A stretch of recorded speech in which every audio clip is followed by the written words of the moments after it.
Hello students, welcome back to prep on. आज discuss करते हैं कुछ इंडियन पॉलिटी के छोटे छोटे टॉपिक्स। बड़े टॉपिक्स तो हम कवर कर चुके हैं, कुछ छोटे टॉपिक्स लेते हैं।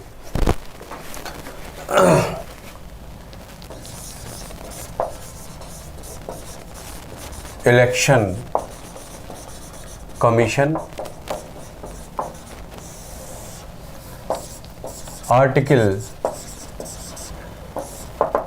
324 में होता है इलेक्शन कमीशन, जिसका कॉम्पोजिशन होता है it comprises a chief election commissioner plus not more than 4 other election commissioners।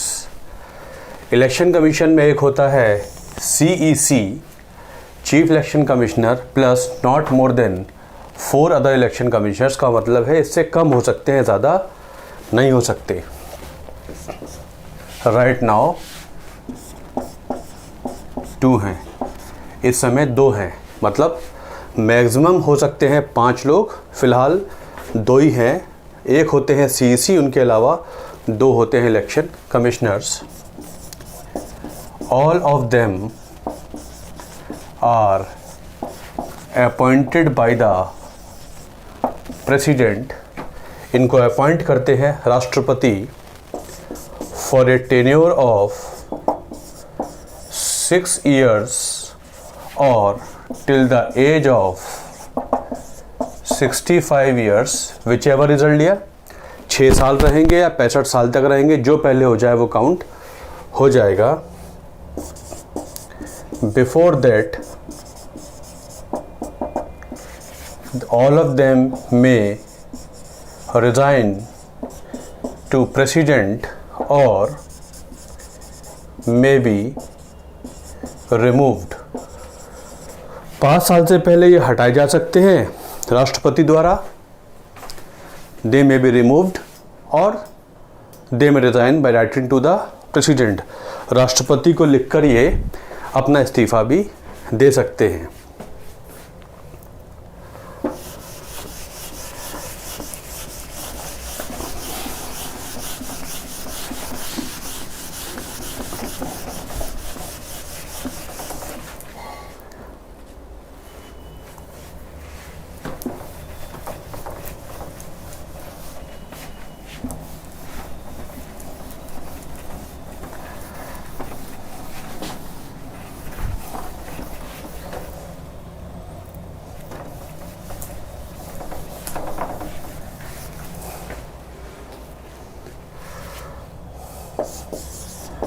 Removal CEC may be removed on the like grounds and in the like manner as a judge of Supreme Court is removed। Chief election commissioner को हटाने के लिए वही process इस्तेमाल करना पड़ेगा जो supreme court के जज का होता है। मतलब उन्हीं ग्राउंड्स पर, जिस ग्राउंड पे सुप्रीम कोर्ट के जज हटाए जाते हैं, और वही प्रोसेस इस्तेमाल करना पड़ेगा जो सुप्रीम कोर्ट के जज के लिए होता है। मतलब इम्पीचमेंट इनका भी होगा। लाइक ग्राउंड्स का मतलब है प्रूव्ड मिसबिहेवियर और इनकेपेसिटी, जो सुप्रीम कोर्ट जज के लिए लिखा है, और special majority Lok Sabha and Rajya Sabha. If passed the order shall be signed by the president. तो ये चौथा पद हो गया जो आप लोग पढ़ चुके हैं अब तक, जिसके खिलाफ इम्पीचमेंट आता है। राष्ट्रपति के प्रोसेस को ही इम्पीचमेंट बोला गया है, सुप्रीम कोर्ट के जज, हाई कोर्ट के जज, और चौथे हैं चीफ इलेक्शन कमिश्नर। लेकिन इलेक्शन कमिश्नर्स को हटाने के लिए प्रेसिडेंट हटा देंगे in consultation with chief election commissioner, मतलब अगर चीफ इलेक्शन कमिश्नर और प्रेसिडेंट एक हो जाएं तो इलेक्शन कमिश्नर हट सकता है। इलेक्शन कमिश्नर के लिए कोई भी इम्पीचमेंट नहीं चाहिए होता। Only chief election commissioner is removed by the method of parliamentary vote. They can be removed by the president, but before removing राष्ट्रपति shall consult the chief election commissioner. अगर CEC मना करते हैं तो राष्ट्रपति हटा नहीं सकते, और राष्ट्रपति अकेले नहीं हटा सकते। सीईसी खुद रिकमेंड कर दें तो राष्ट्रपति नहीं हटाएंगे। मतलब दोनों जब तक एक नहीं होंगे तब तक इलेक्शन कमिश्नर को भी हटा नहीं सकते। इनकी salary is equal to that of supreme court जज। तीनों की सैलरी सुप्रीम कोर्ट के जज के बराबर होती है। And all decisions in the election commission are taken by majority.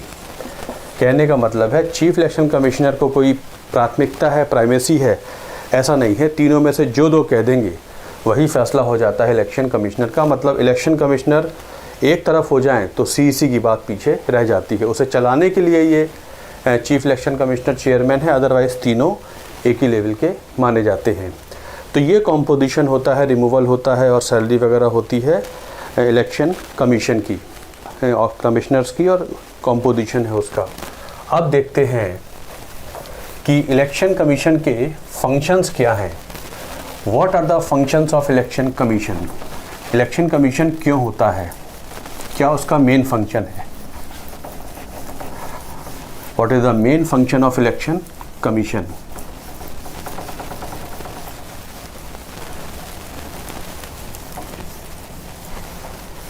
क्या मेन फंक्शन होता है।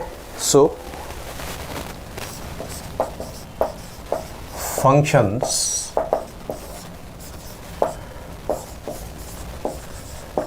to conduct elections for the office of President and VP, Rajya Sabha and Lok Sabha, legislative assembly and legislative council. In 6 bodies के function कराता है भारत का निर्वाचन आयोग। राष्ट्रपति का, उपराष्ट्रपति का, राज्यसभा का, लोकसभा का, legislative assembly that is Vidhan Sabha, legislative council that is Vidhan Parishad, जो हर राज्य में नहीं होती है। इसका मतलब समझ में आया कि पंचायतों के इलेक्शन भारत का निर्वाचन आयोग नहीं कराता, म्यूनिसिपैलिटी के इलेक्शंस ये नहीं कराता। म्यूनिसिपैलिटी और पंचायतों के इलेक्शन के लिए होता है राज्य निर्वाचन आयोग। तो election commission of India article 324 वाला सिर्फ इन 6 संस्थाओं के इलेक्शंस कराता है।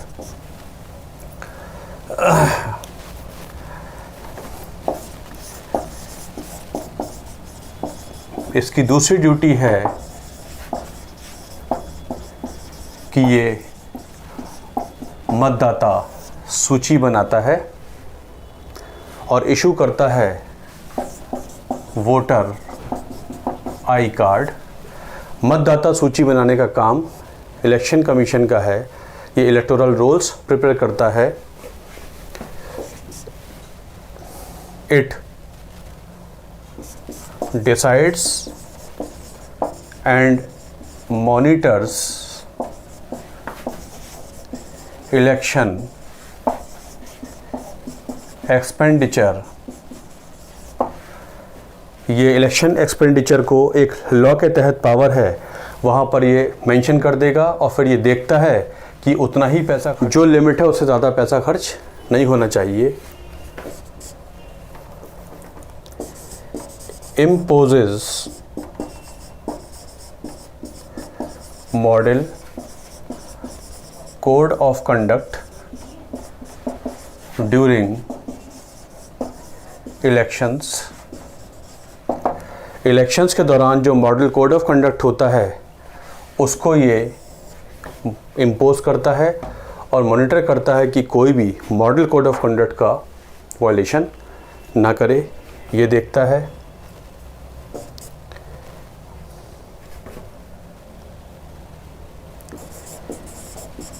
Advises president on disqualifications of MPs. MP अगर डिसक्वालीफाई होंगे तो कंसल्टेशन लेते हैं from election commission of India, उनसे कंसल्टेशन करते हैं। राष्ट्रपति के आदेश पे एक मेंबर ऑफ पार्लियामेंट डिस्क्वालीफाई होता है, but before passing such an order राष्ट्रपति shall consult the election commission. Election commission से कंसल्ट किए बिना राष्ट्रपति किसी मेंबर ऑफ पार्लियामेंट को नहीं डिस्क्वालीफाई करते हैं।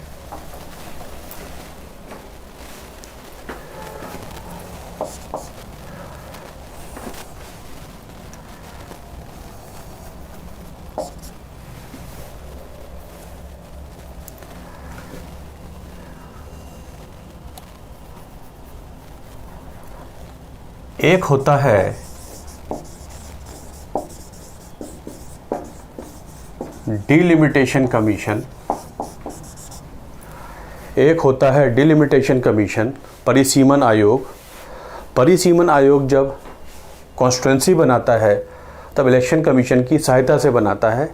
उसका मेंबर हो जाता है एक सीईसी या इलेक्शन कमिश्नर। तो इलेक्शन कमीशन के साथ काम करता है एक डिलिमिटेशन आयोग, जिसका काम होता है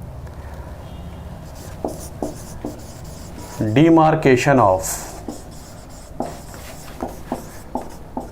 territorial constituencies for the purpose of elections.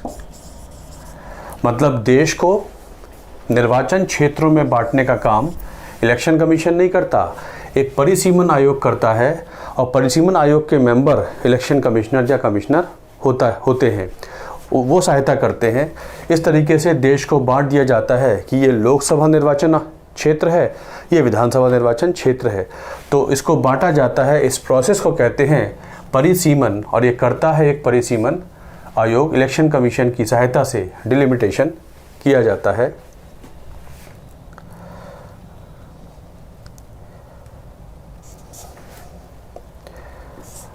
Article 326 ये कहता है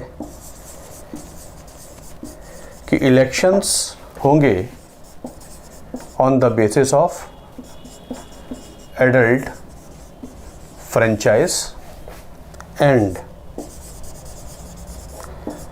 every citizen not below 18 years of age and not disqualified otherwise shall have right to vote। Article 326 में आपको मतदाता बनाने का अधिकार दिया गया है। इसी में लिखा हुआ है, ये आर्टिकल याद भी कर लेंगे कि इलेक्शन होते हैं on the basis of adult franchise, एक उम्र के ऊपर सबको वोट देने का अधिकार। और क्वालिफिकेशन क्या है? हर नागरिक, पहली क्वालिफिकेशन है नागरिक, और नहीं होना चाहिए 18 साल से कम। और भी कुछ ग्राउंड्स मेंशन्ड हैं इस आर्टिकल में, उनके बेस पे भी डिस्क्वालीफाइड नहीं होना चाहिए। अगर ये दो क्वालिफिकेशंस हैं और कोई डिस्क्वालिफिकेशन नहीं है तो ऐसे हर व्यक्ति को दिया जाता है राइट टू वोट, होता है वोट देने का अधिकार। आर्टिकल 326 आपको वोटर बनने की अनुमति देता है, इसमें वोटर बन सकते हैं।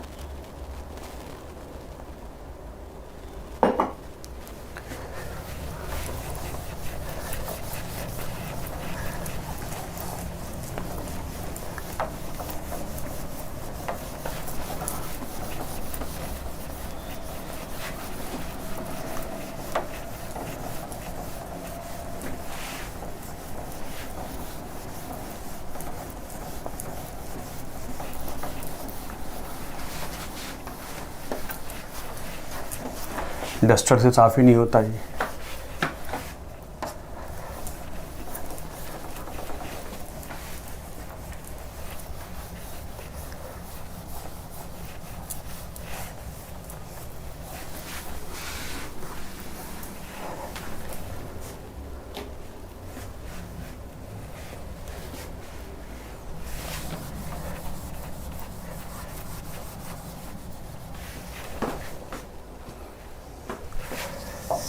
दूसरी बॉडी है फाइनेंस कमीशन।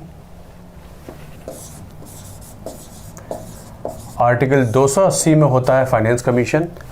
आपके एग्जाम में आर्टिकल नहीं आएगा। President by an order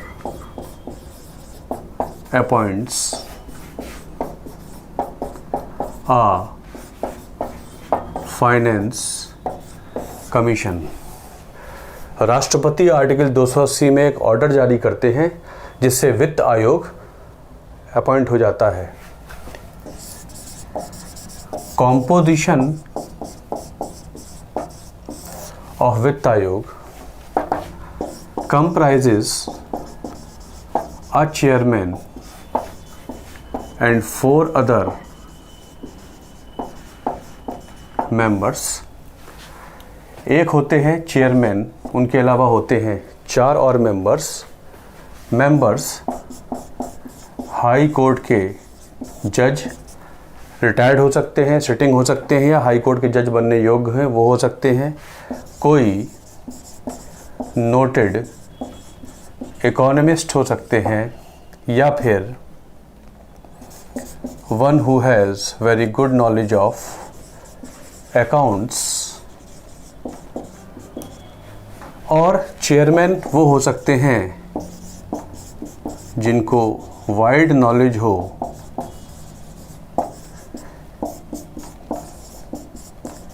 in public affairs, मतलब usually from civil services, retired.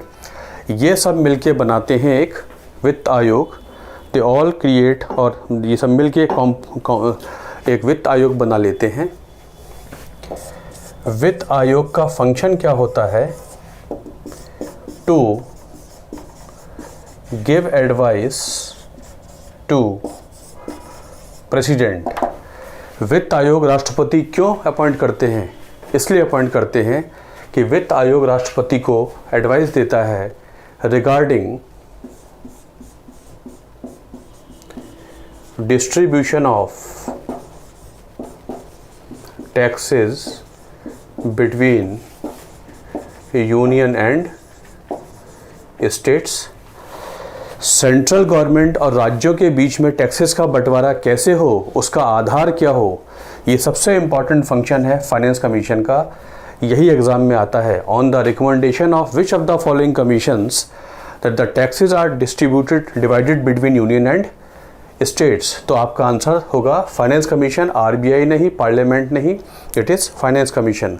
Finance commission बताता है कि जितने टैक्सेस हैं सेंट्रल गवर्नमेंट के पास, उनका बंटवारा कैसे करेंगे राज्यों के साथ, पहला काम। दूसरा काम,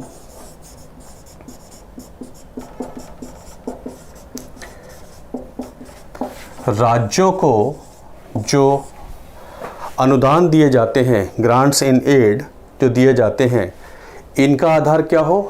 किसी राज्य को ज़्यादा, किसी राज्य को कम, जिस राज्य की जैसी ज़रूरत उसके हिसाब से रिकमेंडेशन देते हैं। दूसरा फंक्शन है कि राज्यों को ग्रांट्स इन एड क्या जानी है, जो अनुदान सेंट्रल गवर्नमेंट से जाते हैं। ये तो टैक्सेस का बंटवारा हो गया, लेकिन राज्यों को उनकी नीड के हिसाब से कुछ अनुदान भी दिए जाते हैं, वो बताते हैं। और ये बताते हैं कि क्या मेजर्स लिए जाएं to increase resources in state fund so that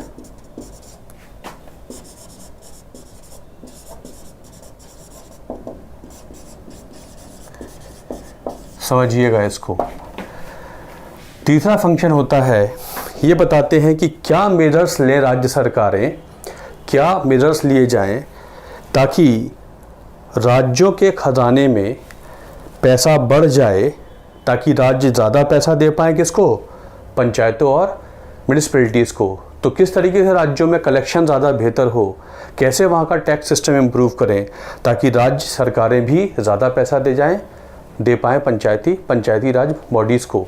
in 3 बड़े फंक्शंस के लिए होता है इलेक्शन फाइनेंस कमीशन। और राष्ट्रपति जो भी बता दें, जैसे कि 15वें फाइनेंस कमीशन जिस समय चल रहा है, उनको ये कह दिया गया कि जीएसटी ने कैसे परफॉर्म किया उसकी आप भी रिपोर्ट भी बताइए। तो ये एक एडिशनल फंक्शन हो गया। तो राष्ट्रपति इसके अलावा कुछ और भी बता सकते हैं। ये 3 तो काम उनको संवैधानिक तौर पे करने ही होंगे। तो होता है एक वित्त आयोग, ये टैक्सेस के बंटवारे को बताता है।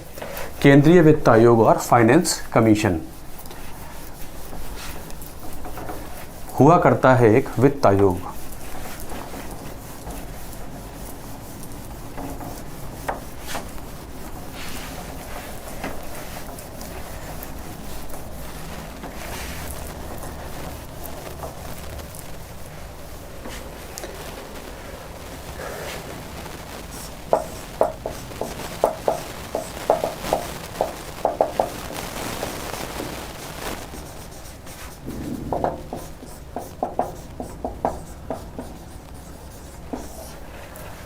फिफ्टीन फाइनेंस कमीशन के चेयरमैन हैं एन.के. सिंह। इन्होंने अभी 2020 और 21 की एक इंटरिम रिपोर्ट दी है। इंटरिम रिपोर्ट दी है, अभी बाकी की रिपोर्ट नहीं आई है। इस साल चूँकि इकोनॉमिक डेवलपमेंट काफ़ी डावाडोल रहे हैं, वैसे तो ये 5 साल की रिपोर्ट देता है, लेकिन 15 फाइनेंस कमीशन ने अभी 1 साल की रिपोर्ट दी है। बाकी रिपोर्ट बाद में दी जाएगी। जम्मू कश्मीर में चेंजेस हुए हैं, विश्व व्यापार में चेंजेस चल रहे हैं, इंडिया में भी काफ़ी सारे चेंजेस हो रहे हैं। इनको देखते हुए अभी इन्होंने ये बोला है कि अभी सही बता पाना ठीक नहीं है, कुछ समय बाद सही बंटवारे को बताएंगे। फ़िलहाल 1 साल की रिपोर्ट हम देते हैं। 15 फाइनेंस कमीशन की रिपोर्ट इंटरिम रिपोर्ट आ गई है। इसके चेयरमैन हैं एन.के. सिंह। 15वां वित्त आयोग तो हुआ करता है एक फाइनेंस कमीशन। फाइनेंस कमीशन बनाता है अपनी रिपोर्ट और सौंपता है प्रेसिडेंट को, और प्रेसिडेंट की ये ड्यूटी है कि वो उसे पेश करवाएं पार्लियामेंट के सामने। तो आपसे क्वेश्चन पूछ लिया जाता है कि वित्त आयोग अपनी रिपोर्ट किसको देता है, तो आपका आंसर होगा राष्ट्रपति को। अपॉइंट किसने किया था? राष्ट्रपति को। एडवाइस किसे दे रहा था? राष्ट्रपति को। तो राष्ट्रपति फिर ये देखते हैं कि वो पार्लियामेंट के सामने पेश की जाए। जैसे कि जब बजट सेशन हुआ था, तो जब बजट पेश किया गया था, तो उससे पहले वित्त मंत्री ने सबसे पहले 15 फाइनेंस कमीशन की एक इंटरिम रिपोर्ट पेश की थी। उसके बाद फिर बजट पे डिस्कशन करना शुरू किया था। तो इट इज़ द संवैधानिक ड्यूटी राष्ट्रपति की है कि वो पेश करवाते हैं, आती उनके पास है रिपोर्ट, फिर वो पेश करवाते हैं कि किस तरह ये रिपोर्ट पार्लियामेंट के सामने रखी जाए। तो होता है एक वित्त आयोग। दिस इज वित्त आयोग।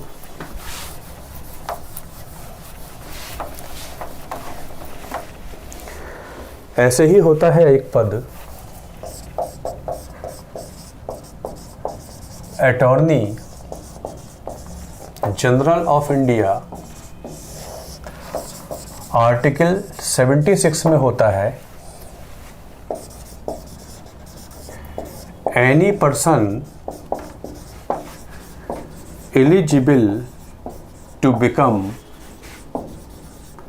सुप्रीम कोर्ट जज can be appointed AGI by the president। Appoint करते हैं राष्ट्रपति। किसको? कोई भी व्यक्ति। क्या क्वालिफिकेशन? जो सुप्रीम कोर्ट का जज बनने योग्य हो। सुप्रीम कोर्ट का जज हो ये नहीं, कभी रहा हो ये नहीं, मतलब जो क्वालिफिकेशन सुप्रीम कोर्ट जज के लिए हैं, अगर ऐसा कोई व्यक्ति है, मतलब 5 साल हाई कोर्ट का जज रह चुका हो, या 10 साल उसने हाई कोर्ट में कम से कम वकालत की हो, या डिस्टिंग्विश्ड जूरिस्ट हो, यही तो क्वालिफिकेशन है सुप्रीम कोर्ट जज की। तो ऐसा कोई व्यक्ति जो सुप्रीम कोर्ट जज बनने योग्य है, उसी को अपॉइंट किया जा सकता है as attorney general of India, simply appointed by the president. क्यों? To give advice to president on legal matters। राष्ट्रपति को लीगल मैटर्स पर ये एडवाइस देता है। To perform legal functions for government of India. भारत सरकार के सारे लीगल फंक्शंस यही देखता है। That is he represents government of India in courts. अगर सरकार के खिलाफ मुकदमा आया है कोर्ट में तो भारत सरकार को रिप्रेजेंट करेगा अटॉर्नी जनरल ऑफ इंडिया। मतलब ये कि ये गवर्नमेंट ऑफ इंडिया का वकील होता है। गवर्नमेंट ऑफ इंडिया के वकील को कहते हैं अटॉर्नी जनरल ऑफ इंडिया, और ये संवैधानिक पद है, संविधान में इसका मेंशन हुआ करता है। तो ये फिर ये सरकार को रिप्रेजेंट करता है कोर्ट में। Assisted by solicitor general of India and additional solicitor generals of India. ये तो एक व्यक्ति है, लेकिन सरकार के तो बहुत सारे वकील होते हैं, तो इसके नीचे काम करता है एक और पद, solicitor general of India and additional solicitor generals of India. ये सबके सब भारत सरकार के वकील हैं। कहीं पे AGI चला जाएगा, कहीं SGI चला जाएगा, या AGI नहीं भी गए। इनमें AGI संवैधानिक पद है, बाकी सब सरकार अपॉइंट कर लेती है। ये सब सरकारी वकील हैं, मतलब ये भारत सरकार के वकील हैं। उनमें AGI संवैधानिक है, solicitor general of India and additional solicitor generals of India, ये सब सरकार को रिप्रेजेंट करते रहते हैं।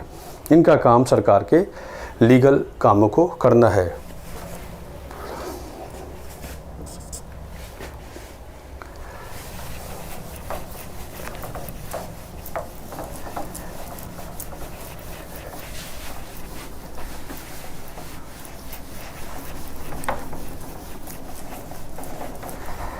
पढ़ाने में इतनी हालत ख़राब नहीं हो रही है जितनी बोर्ड साफ़ करने में हो रही है।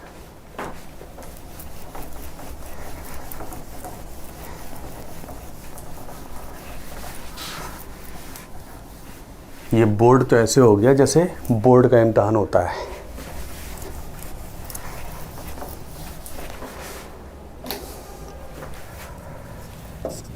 AGI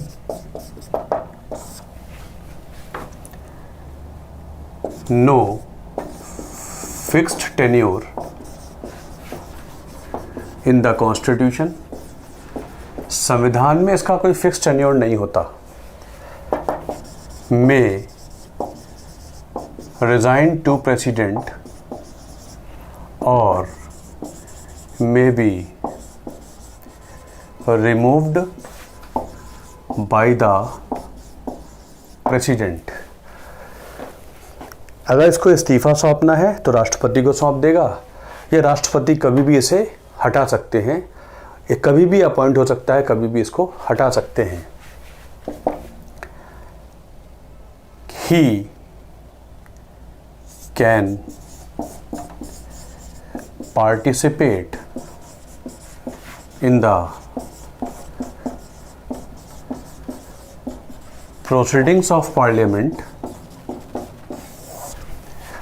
but shall not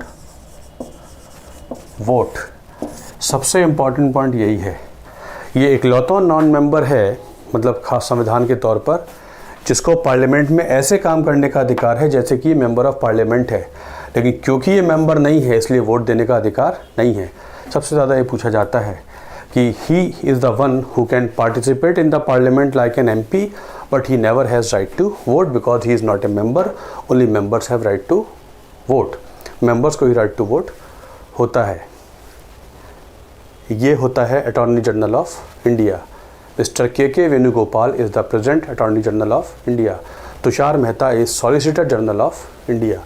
तो ये भारत सरकार का एक वकील होता है AGI, और सफिशिएंट AGI के लिए सफिशिएंट है ये। और जैसे भारत सरकार का वकील होता है AGI, ऐसे ही राज्य सरकार के वकील को कहते हैं एडवोकेट जनरल ऑफ स्टेट। जैसे भारत सरकार का वकील कहलाता है अटॉर्नी जनरल ऑफ इंडिया, ऐसी हर राज्य सरकार के पास अपना वकील होता है, वो कहलाता है attorney general of advocate general of state. किसको कहते हैं first law officer of India? जब भी ये क्वेश्चन आए तो आपका आंसर हो जाएगा attorney general of India. He is also called Bharat का प्रथम वकील। He is also called first law officer of India. कौन? AGI को कहा जाता है first law officer of India. एक पद होता है comptroller and auditor general of India, CAGI। एक पद होता है CAGI आर्टिकल 148 में CAG. CAGI is appointed by the President and may be removed by the President on the like grounds and in the like manner as a judge of Supreme Court is removed। मतलब impeachment, ये 5वां पद है जिसके खिलाफ आता है impeachment. राष्ट्रपति अपॉइंट करते हैं, यूजुअली सिविल सर्विसेज से ये ले लिए जाते हैं, कोई बेसिक क्वालिफिकेशन नहीं है, और इसी आर्टिकल में इनको हटाया जा सकता है, लेकिन हटाना आसान नहीं है। प्रूव्ड मिसबिहेवियर और इनकेपेसिटी, वही जो सुप्रीम कोर्ट जज वाले हैं, और special majority Lok Sabha and Rajya Sabha on the order of president. तो ये 5वां पद हो गया जिसके खिलाफ इम्पीचमेंट आता है। तो होते हैं एक कॉम्प्ट्रोलर का मतलब होता है controller. Tenure is 6 years or till the age of 65 years. Before that he may resign to President. After retirement shall not hold any post under। इनके ऊपर एक पाबंदी है कि रिटायरमेंट के बाद ये सरकारों के तहत कोई पद नहीं ले सकते। क्यों नहीं ले सकते अभी देखते हैं। 6 साल तक रहेंगे या टिल द एज ऑफ 65 साल तक रहेंगे। उससे पहले इस्तीफा देना है तो राष्ट्रपति को दे देंगे, या हटाना होगा तो 148 में इनको इम्पीचमेंट द्वारा हटाया भी जा सकता है। He shall not hold any post under the government after retirement. After retirement के बाद किसी पद पर ये नहीं आ सकते हैं आफ्टर ही इज रिटायर्ड। अब देखते हैं कि ये क्यों होते हैं। क्यों होते हैं CAGI कैग, क्यों होते हैं कैग?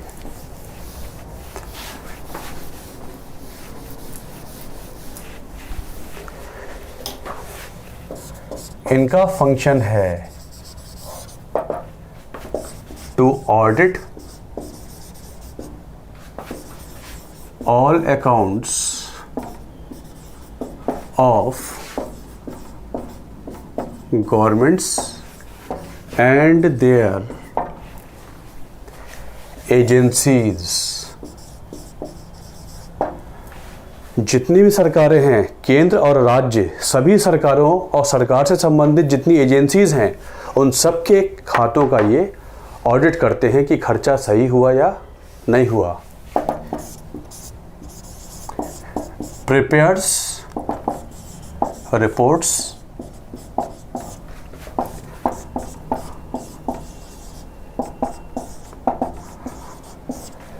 रिपोर्ट बनाते हैं, देते हैं प्रेसिडेंट को और गवर्नर को, देते हैं प्रेसिडेंट को और गवर्नर को। राज्यों की रिपोर्ट्स गवर्नर्स को चली जाएंगी रेस्पेक्टिव, सेंट्रल गवर्नमेंट की रिपोर्ट प्रेसिडेंट के पास आएगी। प्रेसिडेंट ये रिपोर्ट आगे बढ़ा देंगे पार्लियामेंट के पास, गवर्नर ये रिपोर्ट बढ़ा देंगे आगे स्टेट लेजिस्लेचर के पास, पार्लियामेंट ये रिपोर्ट दे देगी सबसे important committee, public account committee, ऐसे ही राज्यों में हो जाएगा। पार्लियामेंट इस रिपोर्ट को सौंप देती है पब्लिक अकाउंट कमेटी सबसे इम्पॉर्टेंट कमेटी, जिसमें 22 मेंबर होते हैं, 15 लोकसभा और 7 राज्यसभा।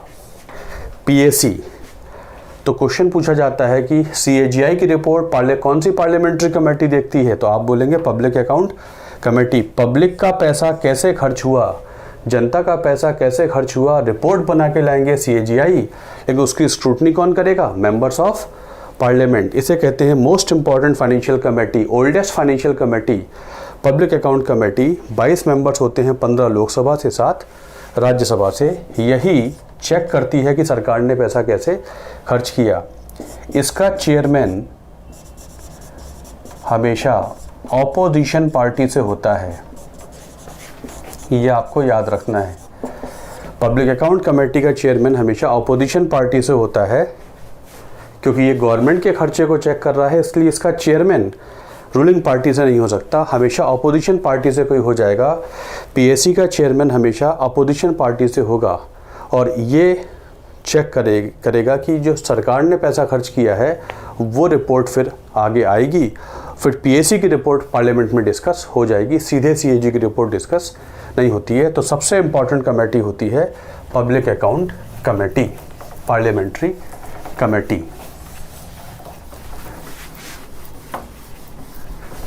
जो कि इसका फंक्शन बहुत इम्पॉर्टेंट होता है, इसलिए इसको कहते हैं, यही देखता है कि CAGI कि जितना भी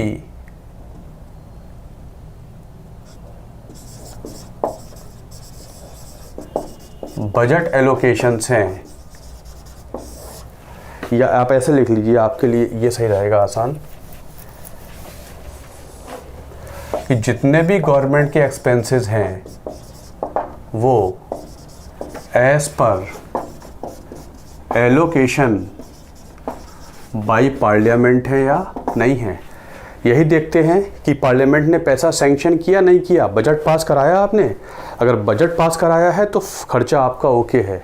आपने लिखा कि 200 रुपये खर्च होने थे इस काम पर, तो 200 रुपये की रसीदें कहाँ हैं। अगर आपने 200 की जगह 250 खर्च कर लिए तो 50 रुपये की सैंक्शन कहाँ है। इसलिए यही देखता है कि सरकार ने जो पैसा खर्च किया है कंसोलिडेटेड फंड ऑफ इंडिया से, जो भारत सरकार का खजाना है, कंसोलिडेटेड फंड ऑफ इंडिया, जहाँ पर सारा पैसा रखा जाता है भारत का, सरकार का, उससे पैसा निकाला गया, तो क्या आपने सैंक्शन ली थी। और जब CFI से पैसा निकालने की सैंक्शन लेते हैं उसे कहते हैं budget. Budget is nothing but sanction to withdraw money from consolidated fund of India.